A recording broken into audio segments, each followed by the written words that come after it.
আমার মনে হয় যে আমরা আসলে ইনডোরে প্র্যাকটিস করছিলাম, এখন ওপেন ফিল্ডে প্র্যাকটিস হচ্ছে। তো ফাইনালের আগে ওপেন ফিল্ডটা দরকার ছিল আমাদের। এখন আরেকটু মাঠে কিভাবে আমাদের দৌড়াদৌড়ি করতে হবে সেটা বুঝতে পারছি, আর এখন আরেকটু আমরা কনফিডেন্স লেভেলটা আমাদের মানে বাড়ছে।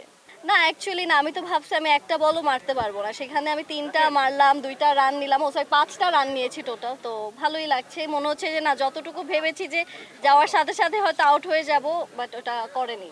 অনেক ডিফারেন্ট, প্র্যাকটিসে তো আসলে খুব ছোট জায়গাতে অল্প কিছু মানুষ নিয়ে প্র্যাকটিস করা হয়, আর মাঠে দেখা যাচ্ছে বড় পরিসরে অডিয়েন্সের একটা প্রেশার থাকে, প্লাস হচ্ছে কি এখানে দেখা যায় সন্ধ্যা হয়ে গেছে, লাইট ঠিক মতো চোখে দেখতে পারা যায় না, স্পেশালি আমি তো চোখে এমনি একটু কম দেখি, সো আমার জন্য একটু ডিফিকাল্ট, বাট ট্রাই করছি যে টিমের হয়ে ভালো কিছু দেওয়ার।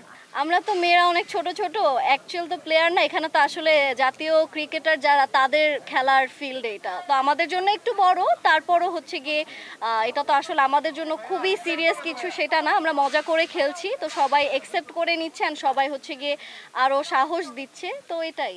এবার আসলে মনে হয় যে সবাই খেলা দেখবে, মানে প্রপার খেলা দেখবে, এবার হচ্ছে গিয়ে বল নিয়ে কোনো ফাজলামি হবে না, সবাই অ্যাকচুয়ালি বলের সাথে সাথে ব্যাটের জোর দেখবে অ্যান্ড ব্যাটের সাথে সাথে বলের জোর দেখবে, অ্যাকচুয়ালি খেলা দেখবে। লড়াই হবে, আমার টিমের মেয়েরা প্রত্যেকেই দেখা যাচ্ছে ব্যাটিংয়ে খুব ভালো, কেউ কেউ আছে বলিংয়ে খুব ভালো, তো আমার কাছে মনে হয় যে অন্যান্য টিমের মেয়েগুলো দেখা যাচ্ছে হাইটটা অনেক লম্বা এক একজন, তো ওদের থেকে আবার দেখা যাচ্ছে আমাদের প্লেয়ারদের আবার স্কিল ভালো আছে, তো আই এম হোপিং যে ভালো কিছু হবে।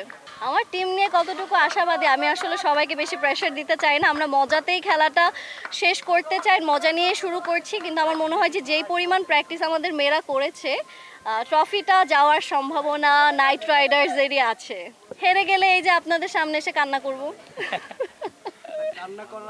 জিতলে তো তখন ট্রফি নিয়ে বাসায় ঘুমাবো, এটাই। হেরে গেলে তো হেরে গেলাম, খেলায় হার জিত দুটোই থাকবে, তো একসেপ্ট করে আগামী দিনের জন্য আবার প্রিপারেশন নিব যদি সামনের বছর আবার ক্রিকেট হয়।